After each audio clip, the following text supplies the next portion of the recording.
Bismillahirrahmanirrahim. Assalamualaikum warahmatullahi wabarakatuh. Ya ma'asyiral muslimin wa zumratal mu'minin rahimakumullah.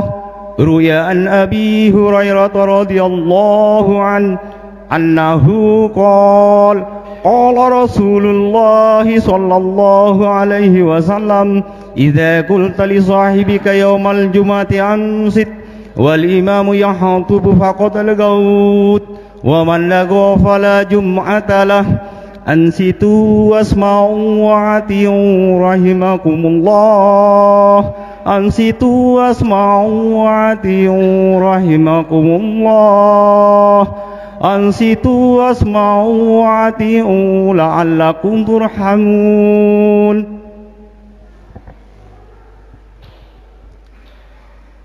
Inna Allaha wa malaikatahu yusalluna 'alan nabi ya ayyuhalladzina amanu sallu 'alaihi wa sallimu taslima.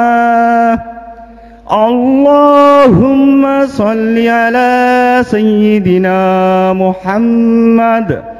Allahumma salli wa sallim ala sayyidina Muhammad.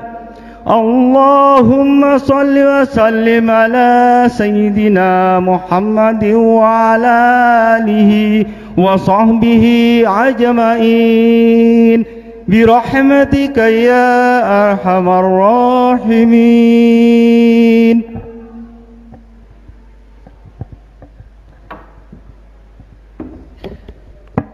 Assalamualaikum warahmatullahi wabarakatuh. Waalaikumsalam warahmatullahi wabarakatuh.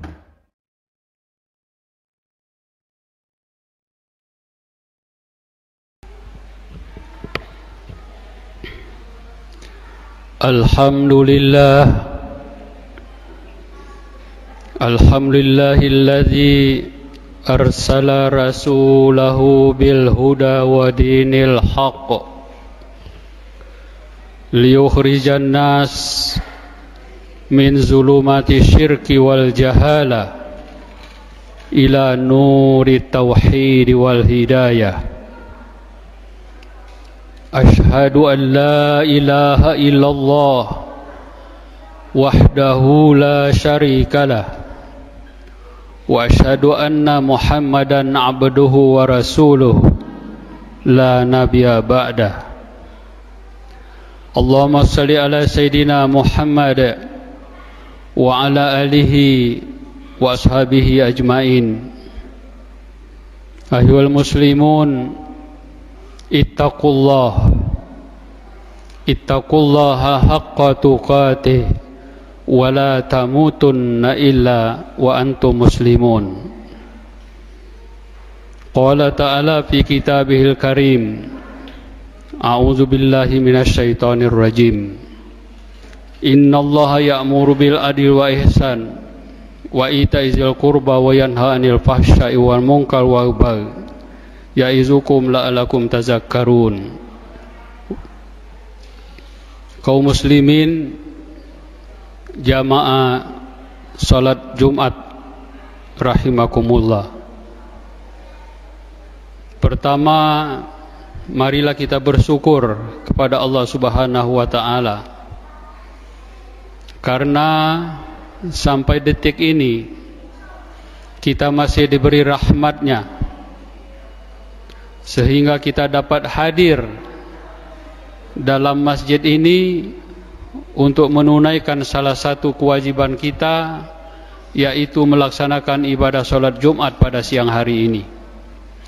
Mudah-mudahan dengan niat kita yang ikhlas, segala rangkaian amal ibadah kita ini akan dapat meningkatkan kualitas keimanan dan ketakwaan kita kepada Allah Subhanahu wa taala.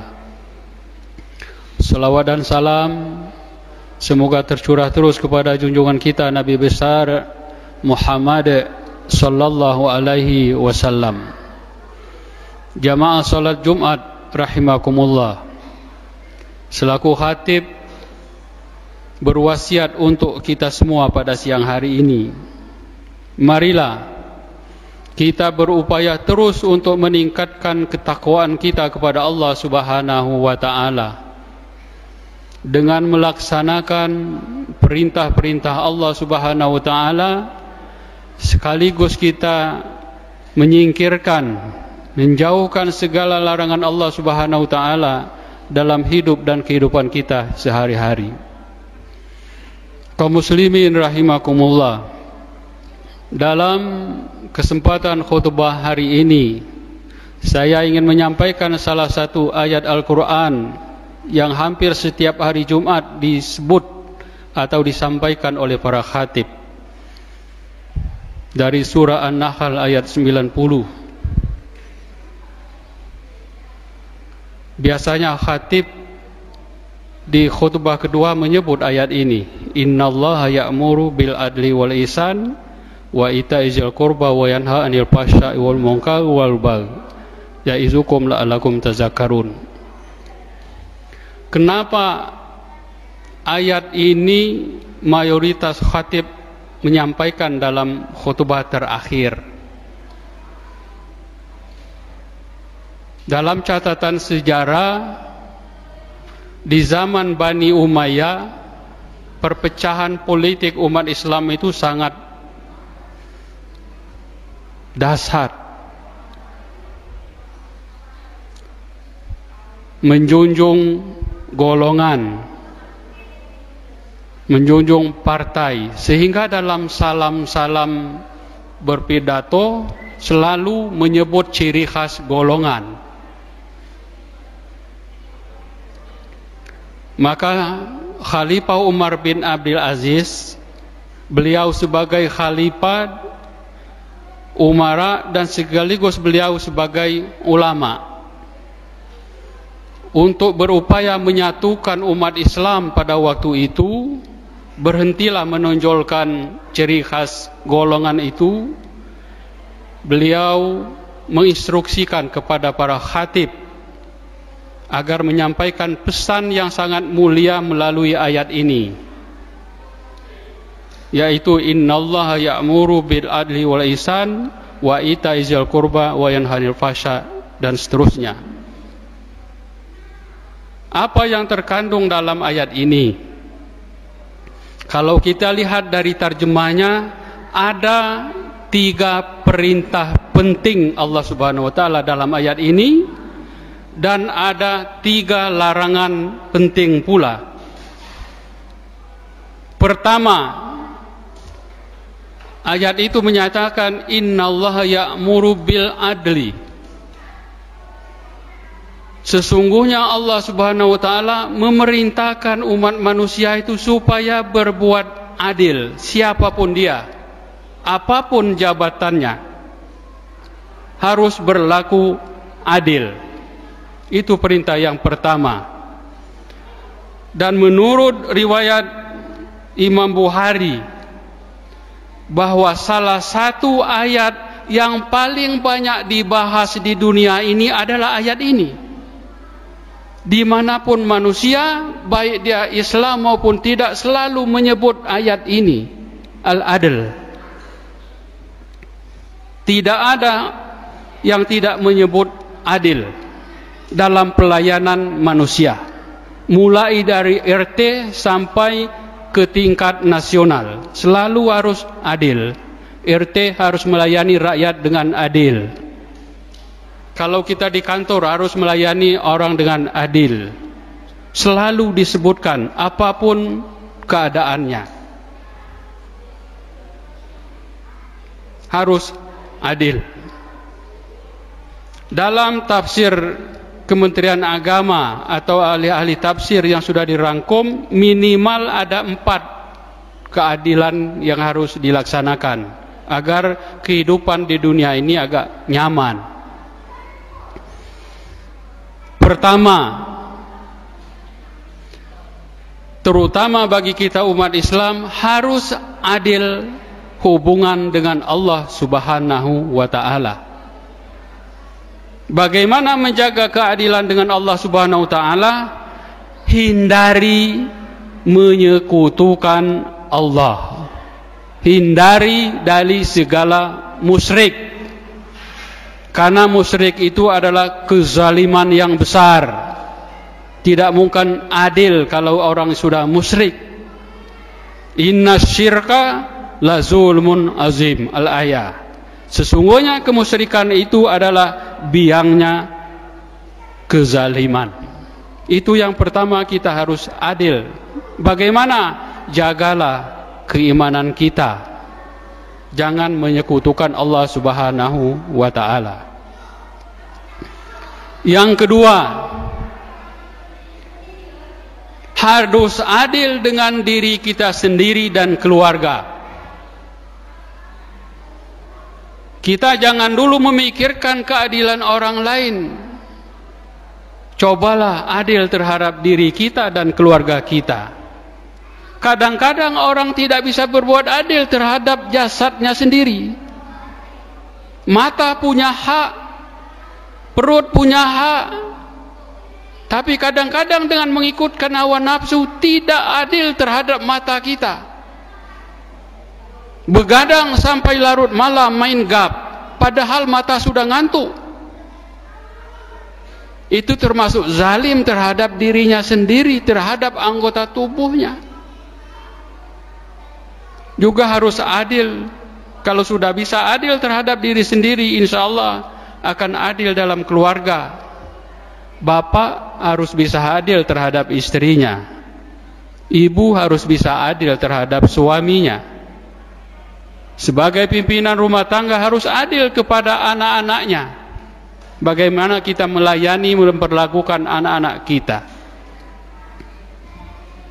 Kalau keadilan ada pada diri pribadi dan kepada Allah, kemudian juga kita akan harus adil terhadap perjanjian terhadap orang lain. Masing-masing kita ini baik langsung tertulis atau tidak, banyak yang membuat janji kepada orang lain. Kadang-kadang tidak ditepati. Contoh, kalau orang buka kantor, buka praktek, tertulis kantor ini bukanya jam 8 sampai jam 4. Ternyata pasien datang jam 9, belum ada petugasnya. Ini termasuk mengingkari, tidak adil terhadap perjanjian yang mereka buat. Hampir seluruh di kantor-kantor sudah tertulis jam masuk jam 8 sampai jam 14. Pegawai datang jam 10. Zalim terhadap perjanjian dirinya sendiri. Dia berteriak-teriak harus adil, tapi dia sendiri sudah zalim. Tidak adil terhadap perjanjian yang sudah mereka buat sendiri. Makanya ayat ini selalu disampaikan dalam khutbah kedua itu. Kalau sudah bisa adil terhadap perjanjian, baru keadilan berikutnya adalah keadilan di meja hijau, yang bukan ranah khatib membahasnya, adalah para pakar-pakar hukum yang berhak, yang punya otoritas untuk membahas masalah keadilan di pengadilan, keadilan aparat itu. Itulah pentingnya ayat ini disampaikan selalu khatib, innallaha ya'muru bil adli wal ihsan. Tapi tanggapan jemaah begitu khatib membaca itu bermacam-macam. Kalau orang yang salat Jumat biasa ngantuk, dia kaget terbangun. Oh, ini mau salat ini. Ada yang masih amin, dikiranya masih doa.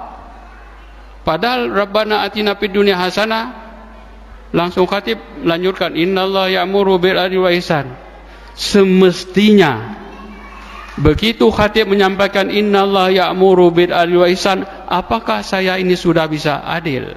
Diri saya, keluarga, di tempat saya kerja dan seterusnya. Kemudian perintah yang kedua apa setelah adil? Al-ihsan. Innallaha ya'muru bil adli wal ihsan. Ihsan artinya berbuat baik, berbuat mengikuti hati nurani.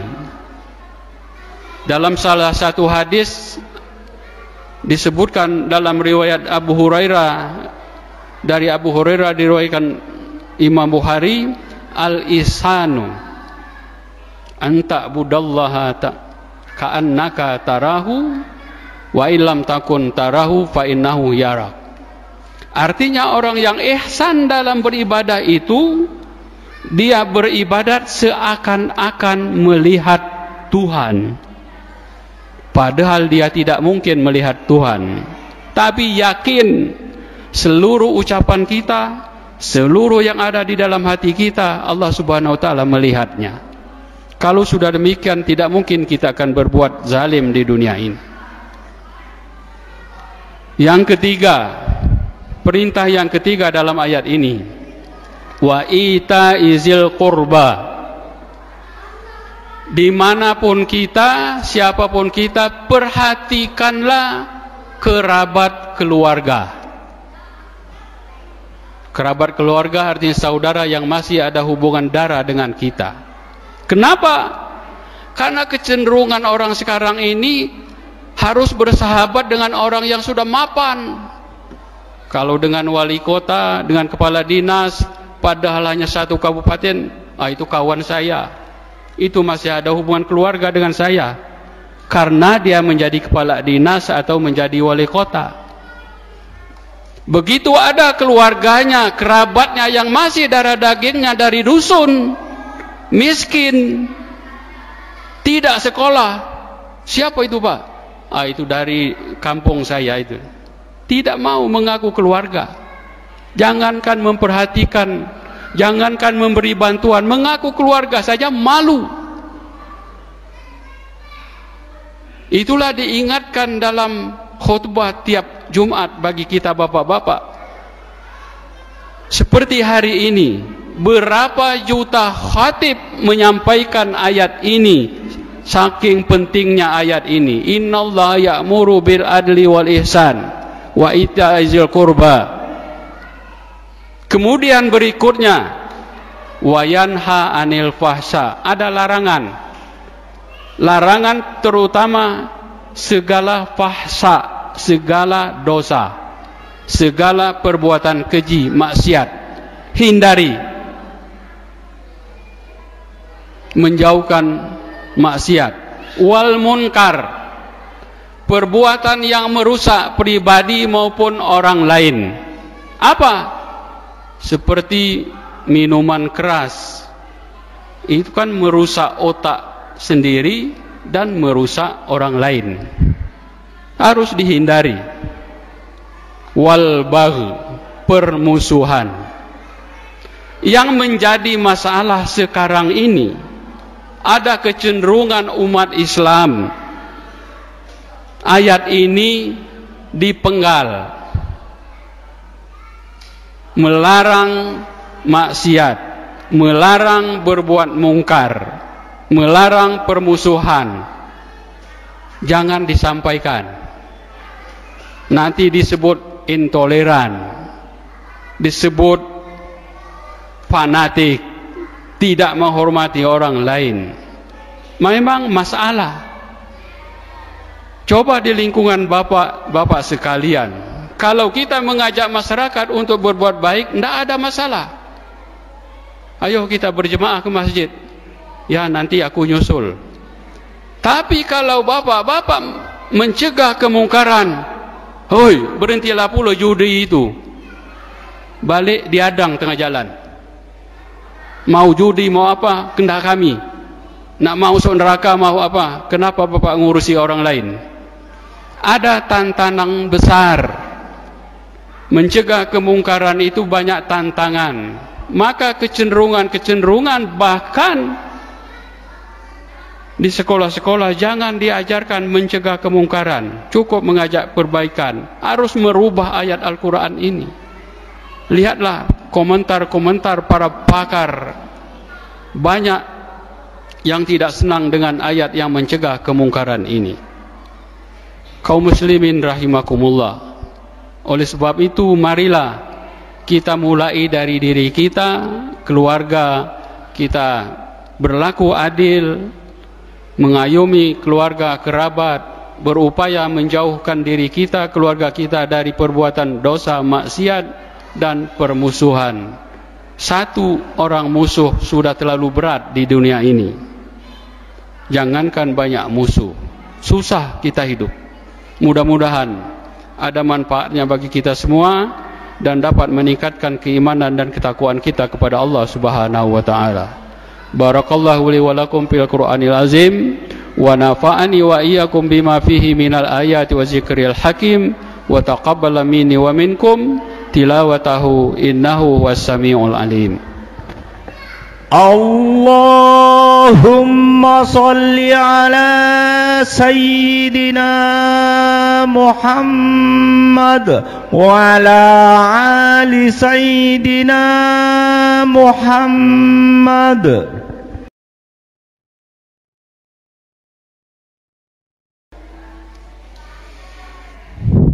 Alhamdulillahirabbil alamin wala udwana illa 'alal zalimin.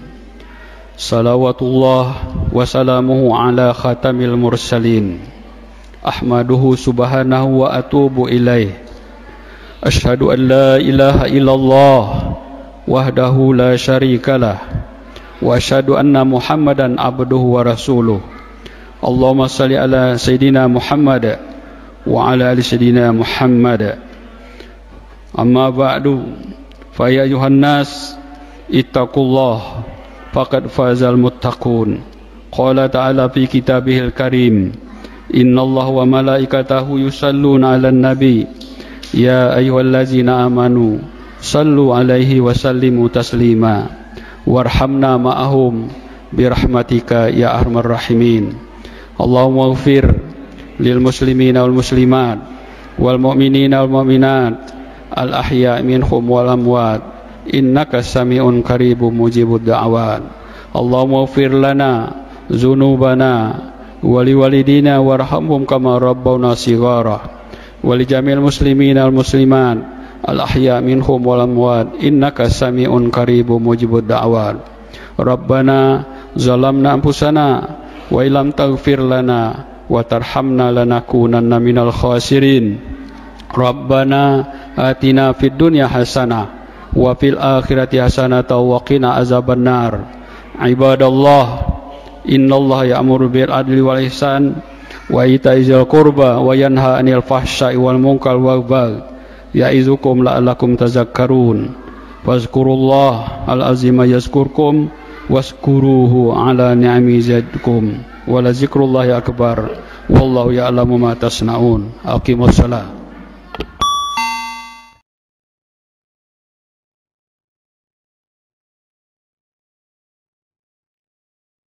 بسم الله الرحمن الرحيم.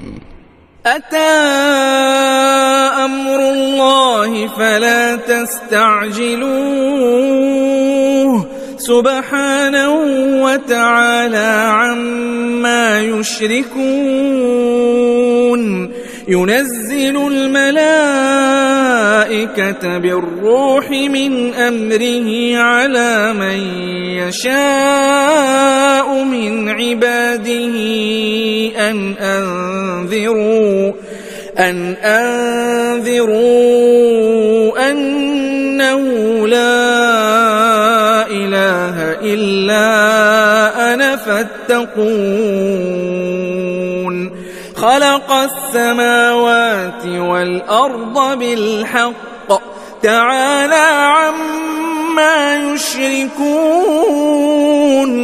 خلق الإنسان من نطفة فإذا هو خصيم مبين.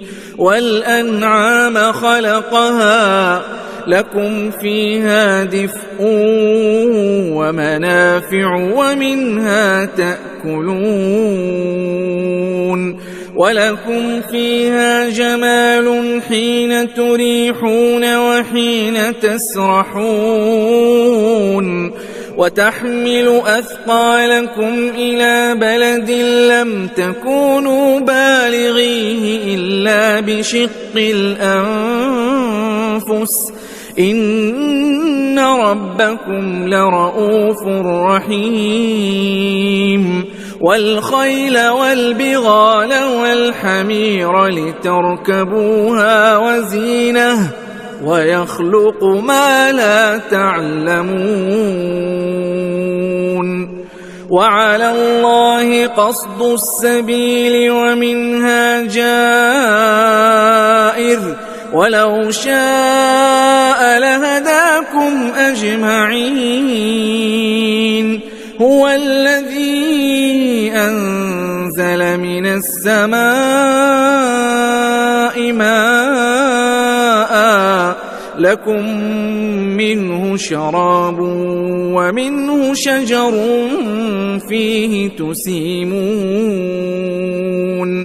ينبت لكم به الزرع والزيتون والنخيل والأعناب ومن كل الثمرات إن في ذلك لآية لقوم يتفكرون وسخر لكم الليل والنهار والشمس والقمر والنجوم مسخرات بأمره إن في ذلك لآيات لقوم يعقلون وما ذرأ لكم في الأرض مختلفا ألوانه إن في ذلك لآية لقوم يذكرون وهو الذي سخر البحر لتأكلوا منه لحما طريا وتستخرجوا منه حلية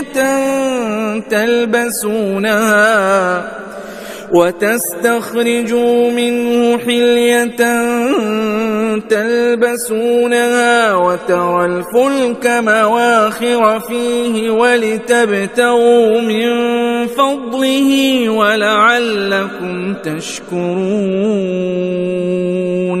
وألقى في الأرض رواسي أن تميد بكم وأنهارا وسبلا لعلكم تهتدون وعلامات وبالنجم هم يهتدون أفمن يخلق كمن لا يخلق أفلا تذكرون وإن تعدوا نعمة الله لا تحصوها إن الله لغفور رحيم والله يعلم ما تسرون وما تعلنون والذين يدعون من دون الله لا يخلقون شيئا وهم يخلقون أموات غير أحياء وما يشعرون أيان يبعثون إلهكم إله واحد فالذين لا يؤمنون بالآخرة قلوبهم منكرة وهم مستكبرون لا جرم أن الله يعلم ما يسرون وما يعلنون إنه لا يحب يحب المستكبرين وإذا قيل لهم ماذا أنزل ربكم قالوا أساطير الأولين ليحملوا أوزارهم كاملة يوم القيامة ومن أوزار الذين يضلونهم بغير علم ألا ساء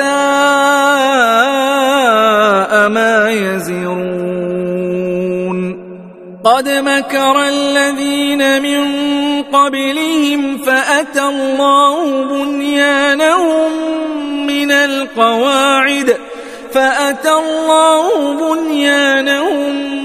من القواعد فخر عليهم السقف من فوقهم وأتاهم العذاب من حيث لا يشعرون ثم يوم القيامة يخزيهم ويقول أين شركائي الذين كنتم تشاقون فيهم قال الذين أوتوا العلم إن الخزي اليوم والسوء على الكافرين الذين تتوفاهم الملائكة ظالمي أنفسهم فألقوا السلم ما كنا نعمل من سوء بلى إن الله عليم بما كنتم تعملون فادخلوا أبواب جهنم خالدين فيها فلبئس مثوى المتكبرين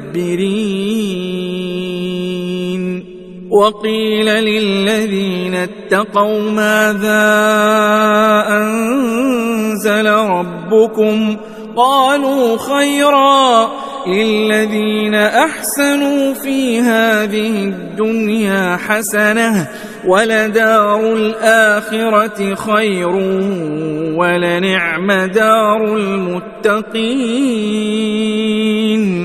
جنات عدن يدخلونها تجري من تحتها الأنهار لهم فيها ما يشاءون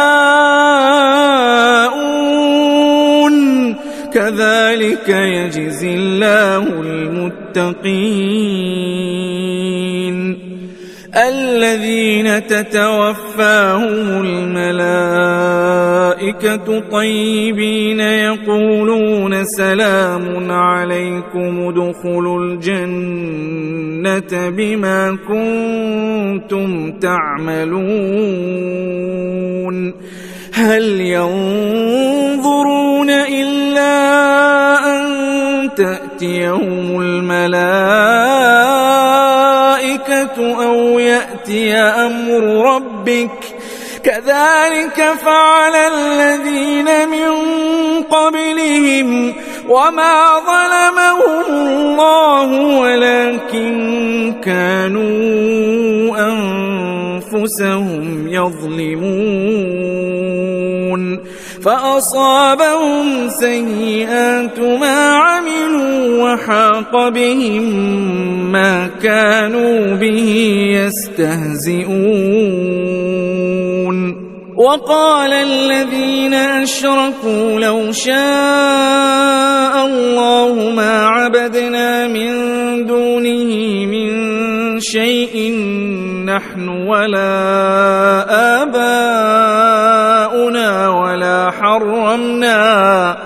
ولا حرمنا من دونه من شيء كذلك فعل الذين من قبلهم فهل على الرسل إلا البلاغ المبين ولقد بعثنا في كل أمة رسولا أن اعبدوا الله واجتنبوا الطاغوت فمنهم من هدى الله ومنهم من حقت عليه الضلالة فسيروا في الأرض فانظروا كيف كان عاقبة المكذبين إن تحرص على هداهم فإن الله لا يهدي من يضل وما لهم من ناصرين وأقسموا بالله جهد أيمانهم لا يبعث الله من يموت بلى وعدا عليه حقا ولكن أكثر الناس لا يعلمون ليبين لهم الذي يختلفون فيه وليعلم الذين كفروا أنهم كانوا كاذبين إنما قولنا لشيء إذا أردناه أن نقول له كن فيكون والذين هاجروا في الله من بعد ما ظلموا لنبوئنهم في الدنيا حسنة ولأجر الآخرة أكبر لو كانوا يعلمون الذين صبروا وعلى ربهم يتوكلون وما أرسلنا من قبلك إلا رجالا نوحي إليهم فاسألوا أهل الذكر إن كنتم لا تعلمون بالبينات والزبر وأنزلنا إليك الذكر لتبين للناس ما نزل إليهم ولعلهم يتفكرون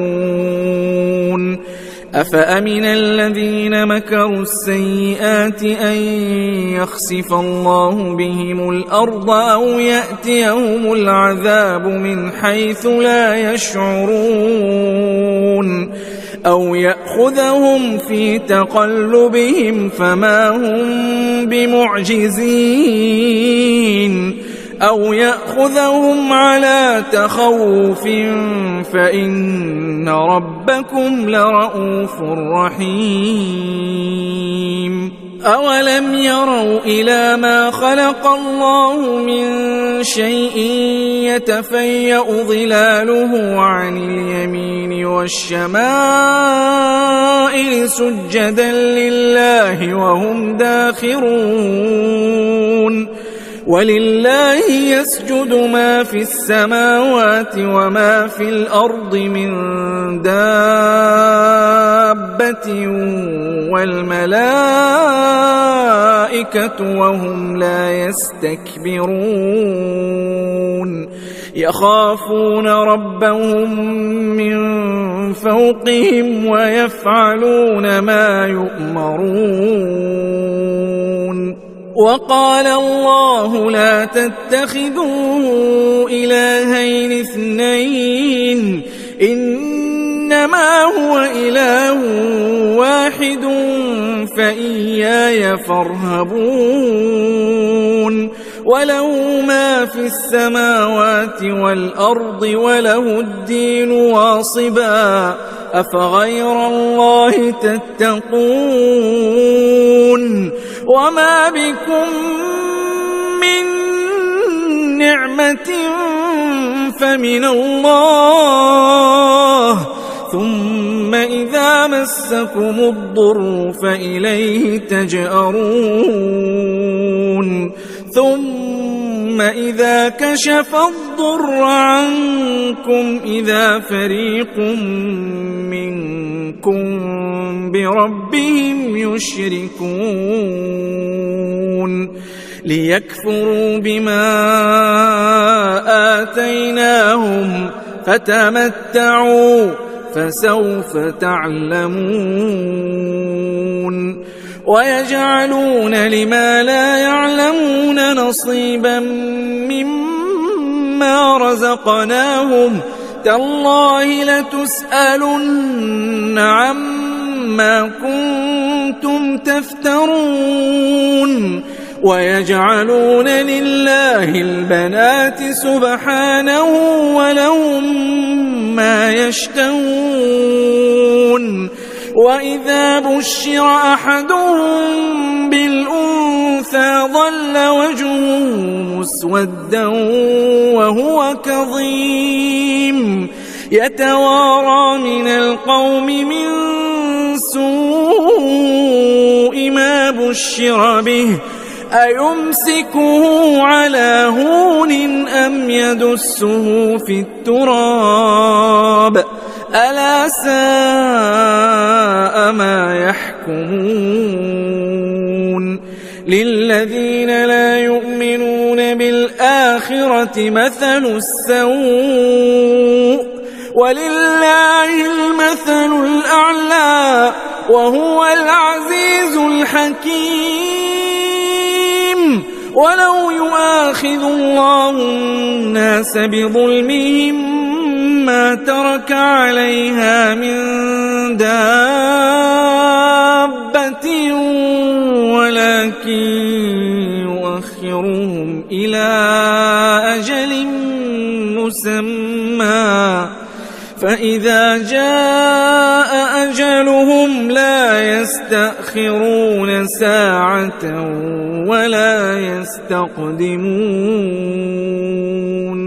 ويجعلون لله ما يكرهون وتصف ألسنتهم الكذب أن لهم الحسنى لا جرم أن لهم النار وأنهم مفرطون تالله لقد أرسلنا إلى من قبلك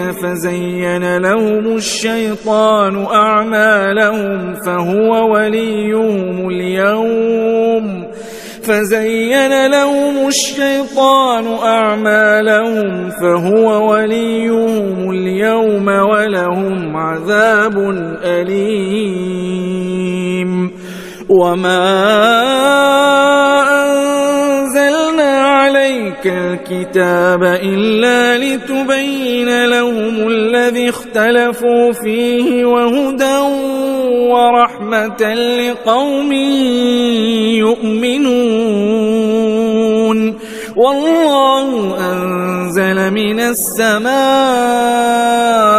ماء فأحيا به الأرض بعد موتها إن في ذلك لآية لقوم يسمعون وإن لكم في الأنعام لعبرة نسقيكم مما في بطونه من بين فرث ودم لبنا خالصا سائغا للشاربين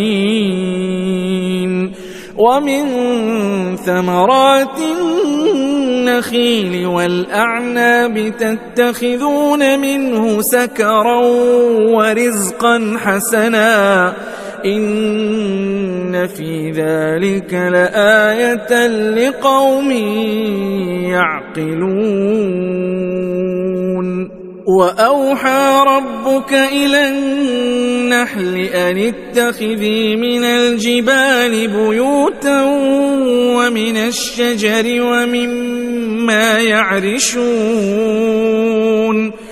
ثم كلي من كل الثمرات فاسلكي سبل ربك ذللا يخرج من بطونها شراب مختلف ألوانه فيه شفاء للناس إن في ذلك لآية لقوم يتفكرون والله خلقكم ثم يتوفاكم ومنكم من يرد إلى أرذل العمر لكي لا يعلم بعد علم شيئا إن الله عليم قدير والله فضل بعضكم على بعض في الرزق فما الذين فضلوا براد رزقهم على ما ملكت أيمانهم فهم فيه سواء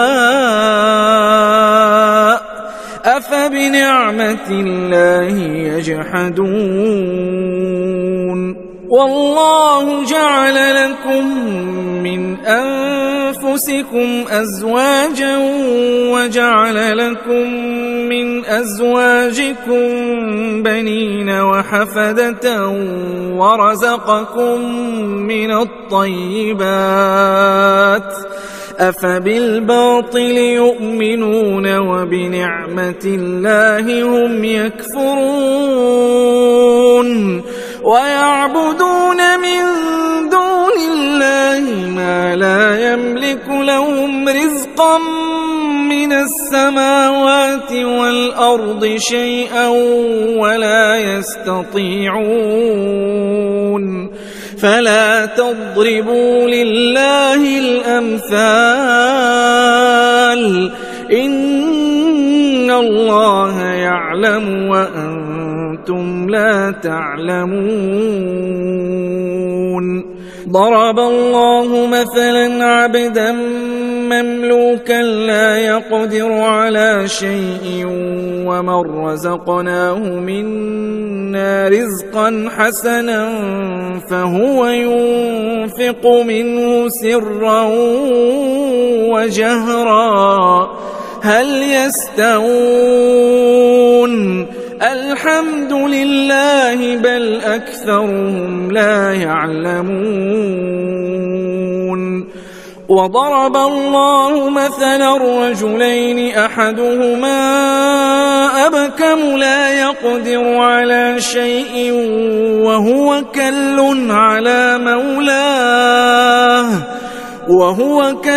على مولاه أينما يوجهه لا يأت بخير هل يستوي هو ومن يأمر بالعدل وهو على صراط مستقيم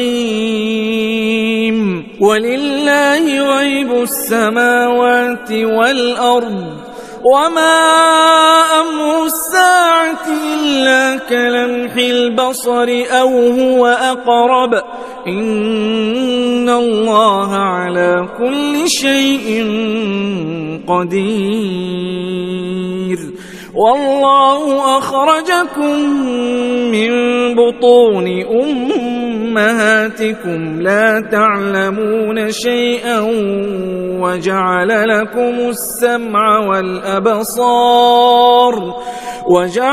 لكم السمع والأبصار والأفئدة لعلكم تشكرون ألم يروا إلى الطير مسخرات في جو السماء ما يمسكهن إلا الله إن في ذلك لآيات لقوم يؤمنون والله جعل لكم من بيوتكم سكنا وجعل لكم من جلود الأنعام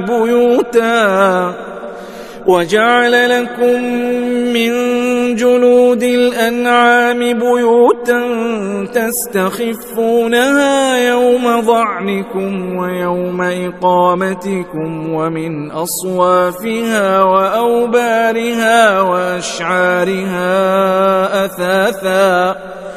ومن أصوافها وأوبارها وأشعارها أثاثا ومتاعا إلى حين والله جعل لكم مما خلق ظلالا وجعل لكم من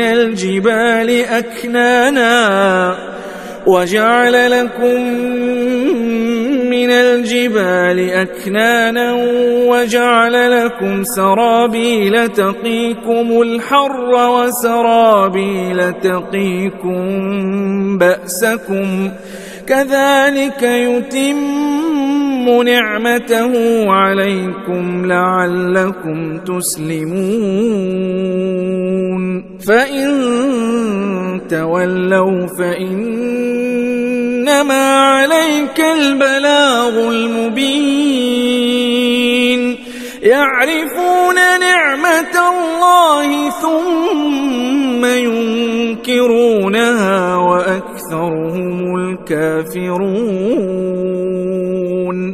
ويوم نبعث من كل أمة شهيدا ثم لا يؤذن للذين كفروا ولا هم يستعتبون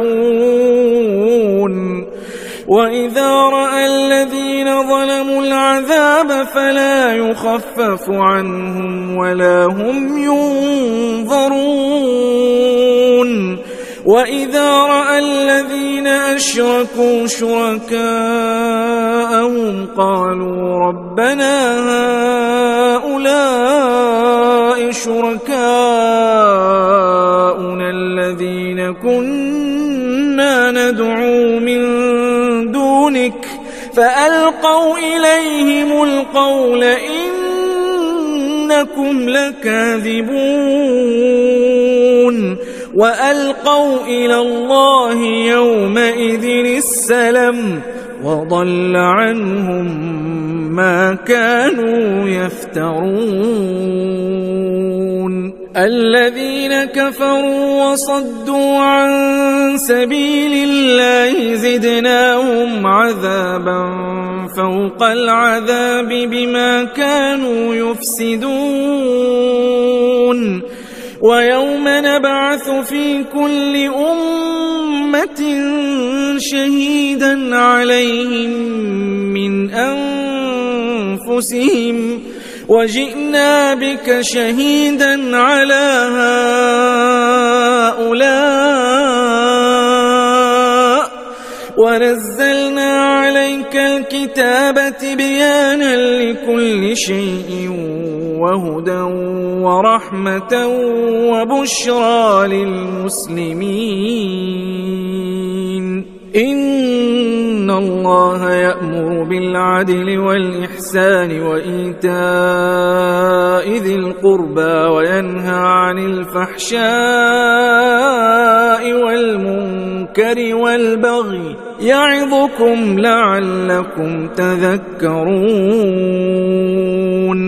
وأوفوا بعهد الله إذا عاهدتم ولا تنقضوا الأيمان بعد توكيدها وقد جعلتم الله عليكم كفيلا إن الله يعلم ما تفعلون ولا تكونوا كالتي نقضت غزلها من بعد قوة أنكاثا تتخذون أيمانكم دخلا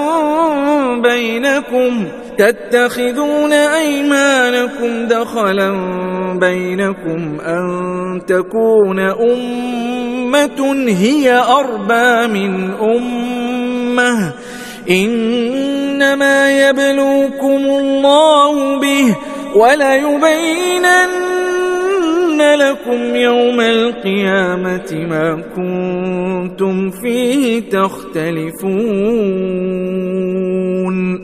ولو شاء الله لجعلكم أمة واحدة ولكن يضل من يشاء ويهدي من يشاء ولتسألن عما كنتم تعملون ولا تتخذوا أيمانكم دخلا بينكم فتزل قدم بعد ثبوتها وتذوقوا السوء بما صددتم عن سبيل الله ولكم عذاب عظيم ولا تشتروا بعهد الله ثمنا قليلا إنما عند الله هو خير لكم إن كنتم تعلمون ما عندكم ينفد وما عند الله باق ولنجزين الذين صبروا أجرهم بأحسن ما كانوا يعملون من عمل صالحا من ذكر أو أنثى وهو مؤمن فلنحيينه حياة طيبة ولنجزينهم أجرهم بأحسن ما كانوا يعملون فإذا قرأت القرآن فاستعذ بالله من الشيطان الرجيم إنه ليس له سلطان على الذين آمنوا وعلى ربهم يتوكلون إنما سلطانه على الذين يتولونه والذين هم به مشركون وإذا بدلنا آية مكان آية والله أعلم بما ينزل قالوا إنما أنت مفتر بل أكثرهم لا يعلمون قل نزله روح القدس من ربك بالحق ليثبت الذين آمنوا وهدى وبشرى للمسلمين ولقد نعلم أنهم يقولون إنما يعلمه بشر لسان الذي يلحدون إليه أعجمي وهذا لسان عربي مبين إن الذين لا يؤمنون بآيات الله لا يهديهم الله ولهم عذاب أليم إنما يفتري الكذب الذين لا يؤمنون بآيات الله وأولئك هم الكاذبون من كفر بالله من بعد إيمانه إلا من أكره وقلبه مطمئن بالإيمان ولكن من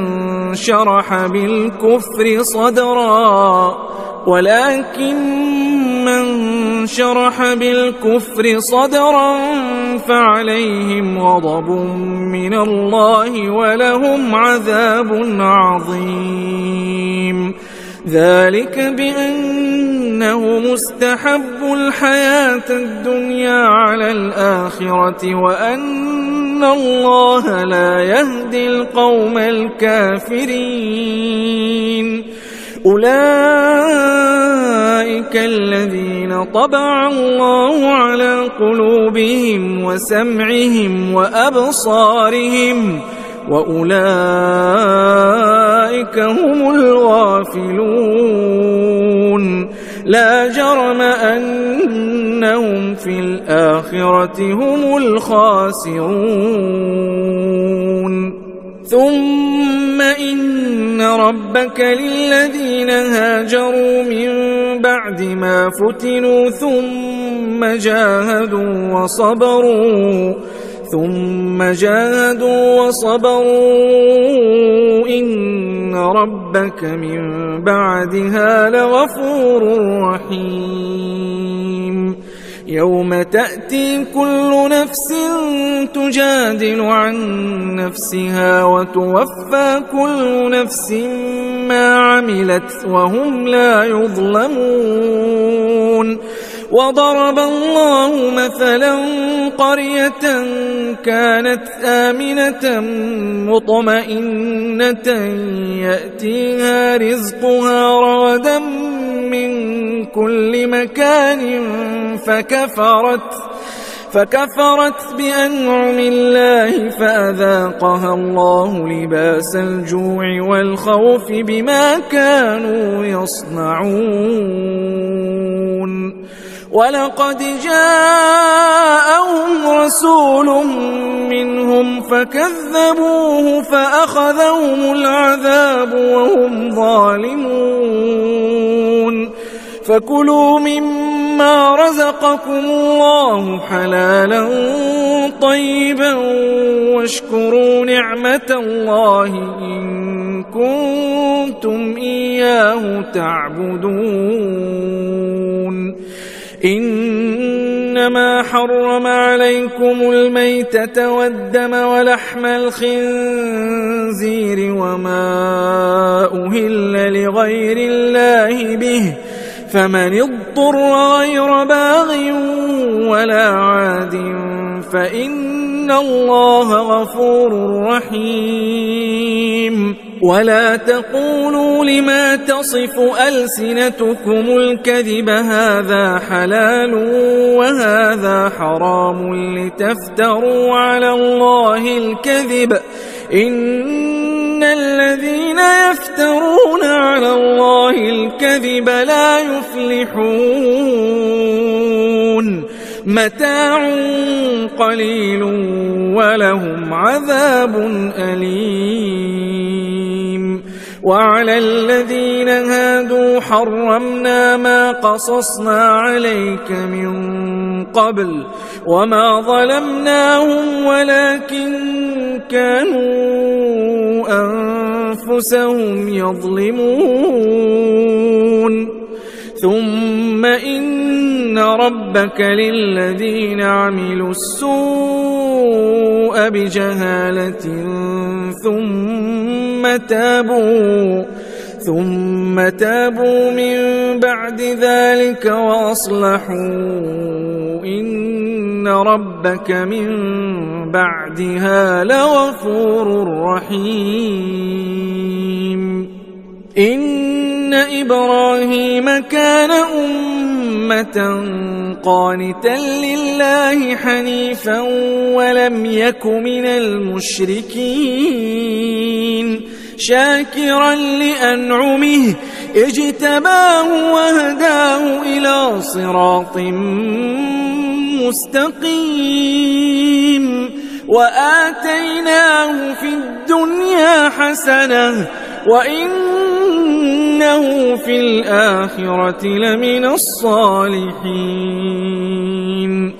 ثم أوحينا إليك أن اتبع ملة إبراهيم حنيفا وما كان من المشركين.